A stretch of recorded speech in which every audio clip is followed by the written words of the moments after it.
बिहार के छोटे से गांव माधोपुर के बीचों बीच सदियों पुराने पीपल के पेड़ के नीचे सुरेश हर रोज अपना खस्ता हाल ठेला लगाता था।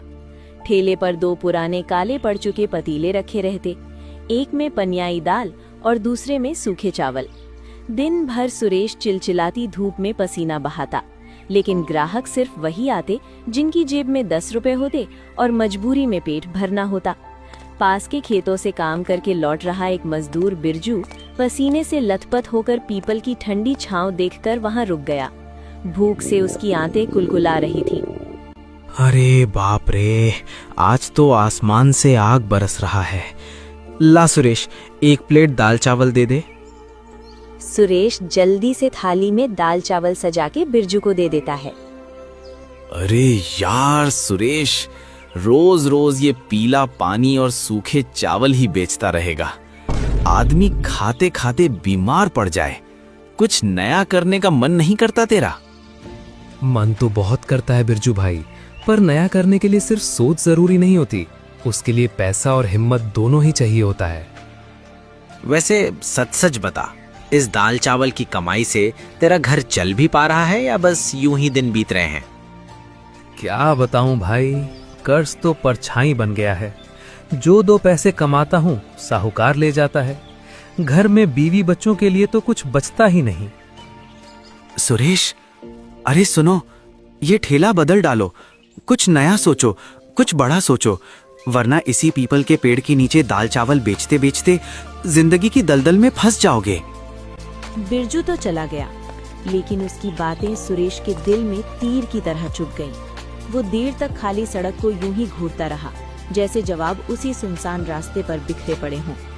तभी दूर से एक गरीब औरत अपने छोटे से बच्चे का हाथ थामे धीरे धीरे उसकी तरफ आती दिखाई दी।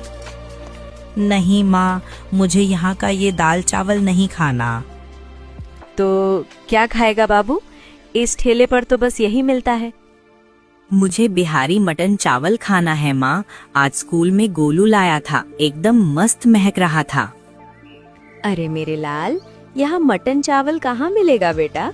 यहाँ तो बस सादा दाल चावल ही मिलता है, और अगर कहीं मिल भी जाए ना तो वो बहुत महंगा होगा। तो चल घर मेरे साथ, मैं तेरे लिए अपने हाथों से गरम गरम रोटी बना दूंगी। माँ बेटा भूखे ही वहाँ से चले गए। सुरेश सब देख रहा था। तभी उसी पल सुरेश के दिल में एक चिंगारी भड़क उठी। अगर मैं इसी ठेले पर ठेठ बिहारी मटन चावल बनाऊं तो दाल चावल की जगह कुछ अलग, कुछ बड़ा। राधिका सुनो, अगर हम कल से दाल चावल की जगह ठेठ बिहारी मटन चावल बनाए तो? क्या क्या बोल रहे हो जी? तो खाएंगे क्या? बच्चे भूखे मर जाएंगे। नहीं मरेंगे। आज मैंने एक बच्चे को मटन चावल के लिए तरसते देखा है। कल से उसी पतीले में ठेठ बिहारी मटन चावल बिकेगा। मटन बहुत महंगा आता है जी, और आपको बनाना भी नहीं आता। अगर ग्राहकों ने नहीं खाया तो जो थोड़ा बहुत पैसा आ रहा है वो भी डूब जाएगा। हम सड़क पर आ जाएंगे। नुकसान तो हम रोज झेल ही रहे हैं राधिका। जिंदगी भर डर डर कर जिएंगे क्या? जिंदगी में एक बार आर पार की कोशिश तो करनी ही पड़ेगी। मैं कल सुबह सुबह ढाबे वाले दोस्त रहीम के पास जाऊंगा, वो मुझे सब सिखा देगा। दिल तो बहुत घबरा रहा है, लेकिन आपकी आंखों में जो ये जिद है ना, उसे देखकर मुझे भी हिम्मत आ रही है। सुरेश अगले दिन सुबह ही अपने ढाबे वाले रहीम दोस्त के घर पहुंच जाता है। मुझे एकदम ठेठ बिहारी मटन चावल बनाना सिखा दो।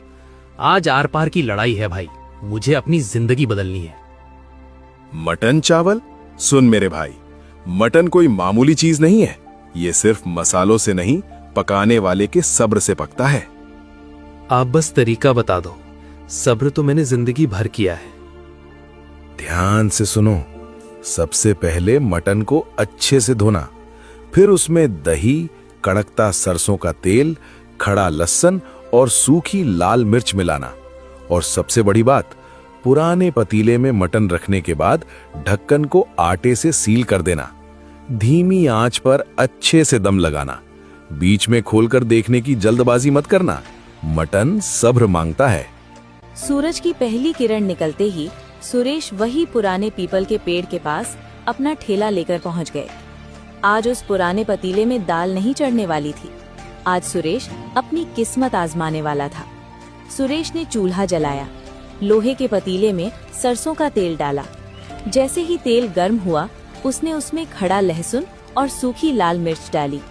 तुरंत ही खुशबू हवा में फैलने लगी। बस भगवान, आज मेरी इज्जत रख लेना। सुरेश ने मटन डाला, मसाले मिलाए और पतीले को ढक्कन से बंद करके गीले आटे से पूरी तरह सील कर दिया। अब मटन धीमी आंच पर दम भर पक रहा था और सुरेश का दिल भी उसी के साथ साथ धड़क रहा था। वक्त जैसे रुक सा गया था।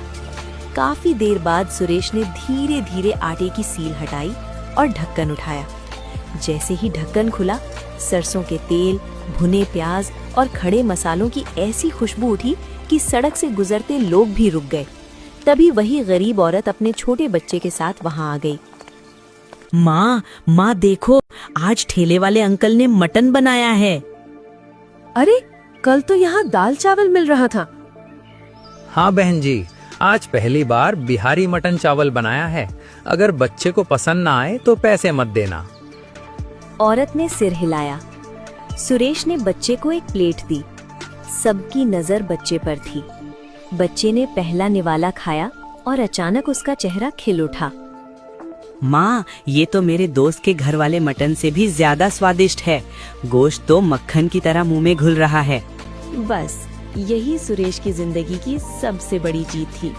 देखते ही देखते पीपल के पेड़ के नीचे भीड़ लग गई। शाम तक उसका पूरा पतीला खाली हो गया। सुरेश खुशी खुशी घर गया। आज तो आपकी चेहरे की चमक ही अलग है। लगता है ठेले पर आज खूब बिक्री हुई है। रहीम ने जो नुस्खा बताया था वो सच में जादू निकला। ठेला लगते ही मटन की खुशबू हवा में घुल गई और गांव के लोग खुद ब खुद मेरे ठेले की तरफ खिंचते चले आए। एक दिन सुबह जब सुरेश अपना ठेला सजा ही रहा था, तभी एक गरीब और लाचार बूढ़ा आदमी उसके पास आया। उसके चेहरे पर भूख और बेबसी साफ दिखाई दे रही थी। वो कांपती आवाज में बोला, बेटा, मैं बहुत भूखा हूँ। जेब में पैसे नहीं है, लेकिन तेरे ठेले की खुशबू ने मुझे यहाँ तक खींच लाया। अगर थोड़ा सा खाना दे दे तो बड़ी मेहरबानी होगी। लगता है बाबा सच में बहुत भूखे हैं, लेकिन मैंने तो अभी अभी ठेला लगाया है, अभी तक बोनी भी नहीं हुई।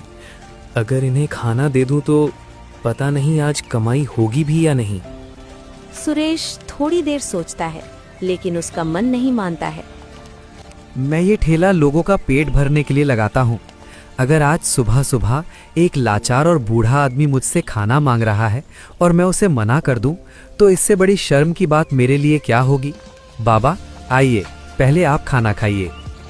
सुरेश ने बिना सोचे एक प्लेट मटन चावल बूढ़े बाबा को दे दी।